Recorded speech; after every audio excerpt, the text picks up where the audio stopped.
Assalamualaikum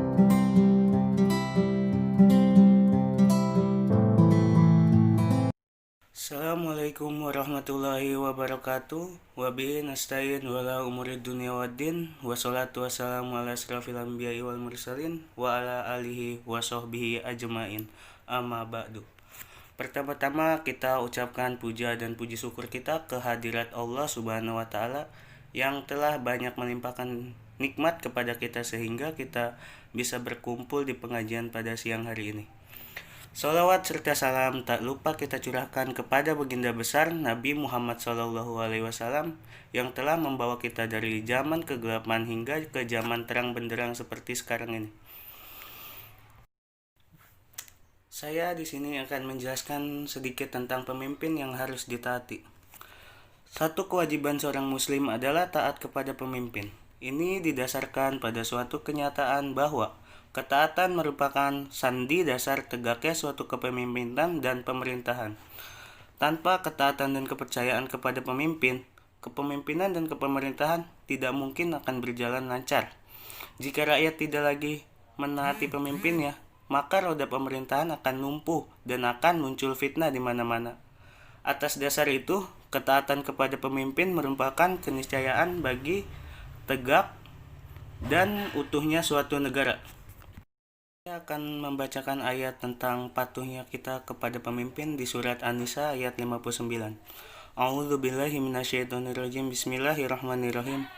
Ya ayyuhallazina amanu atiullaha wa atiur rasul wa ulil amri minkum. Yang artinya, wahai orang-orang yang beriman, taatilah Allah dan taatilah Rasul dan ulil amri.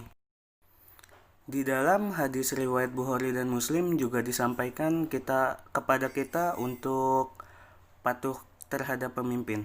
Dari Ibnu Umar radhiyallahu an dari Nabi SAW, beliau bersabda, seorang muslim wajib mendengar dan taat kepada pemimpin baik dalam hal yang disukai maupun hal yang dibencinya, kecuali bila ia diperintahkan untuk mengerjakan maksiat. Apabila ia diperintah untuk mengerjakan maksiat, maka ia tidak wajib mendengar dan taat.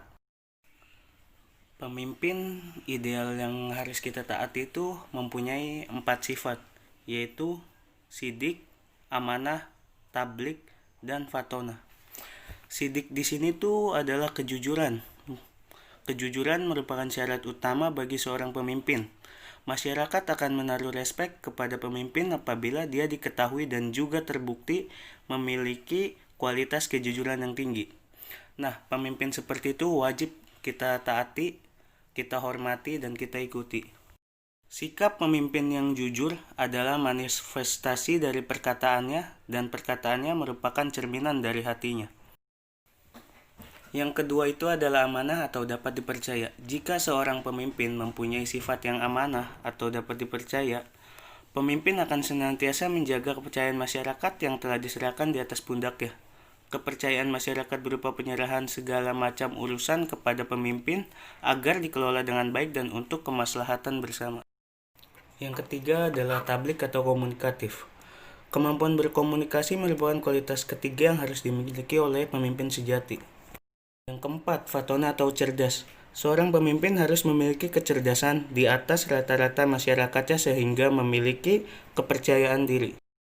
Pemimpin yang cerdas tidak akan membiarkan masalah berlangsung lama, karena dia selalu tertantang untuk menyelesaikan masalah tepat waktu.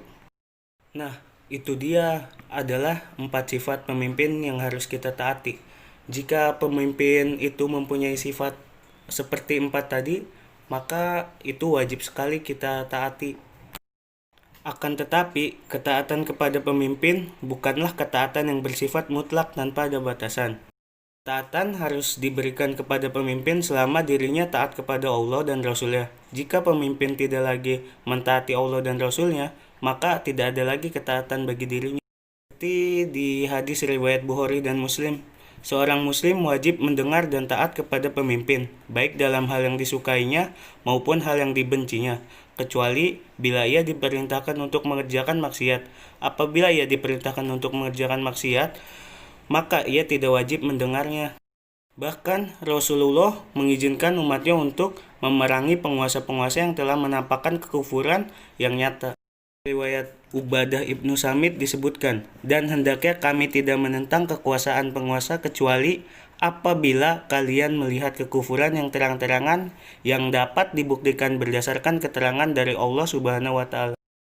Di dalam hadis riwayat Muslim juga menjelaskan, akan ada pemimpin-pemimpin yang kalian ketahui kemakrufannya dan kemungkarannya, maka siapa saja yang membencinya, dia bebas atau tidak berdosa, dan siapa saja yang mengingkarinya, dia akan selamat. Tetapi siapa saja yang rela dan mengikutinya, dia akan celaka. Ini menuturkan dengan sangat jelas agar kaum muslim menjauhi dan berlepas diri dari pemimpin-pemimpin yang telah menampakkan kekufuran yang nyata. Siapa saja yang membenci penguasa-penguasa yang tidak menerapkan Islam, dirinya akan terbebas dari siksaan Allah. Sebaliknya, siapa saja yang meridhoi dan mendiamkan kezoliman dan kekufuran yang dilakukan oleh penguasa, maka dirinya akan mendapatkan siksaan dari Allah Subhanahu wa Ta'ala. Namun, ketaatan pemimpin yang menolak dan menjauhi aturan Allah adalah larangan yang tidak boleh dilanggar oleh setiap muslim. Seorang mukmin tidak boleh menyatakan kami ini adalah rakyat yang mengikuti pemimpin. Alhasil, jika apa yang ditetapkan oleh pemimpin itu salah, maka pemimpinnya lah yang salah. Sedangkan kami hanya orang yang mengikuti keputusan pemimpin. Jadi kami tidak berdosa. Sungguh perkara semacam itu telah ditangkis oleh Al-Quran. Penghuni neraka selalu mengiyakan dan mengikuti tingkah pola sang pembesar dan pemimpin. Padahal pembesar dan pemimpin itu telah menyesatkan mereka. Atas dasar itu, setiap orang akan diminta pertanggungjawabannya. Sementara itu, pemimpin yang menyesatkannya itu akan mendapatkan 2 kali siksaan daripada orang yang disesatkannya. Nauzubillahi min dzalik.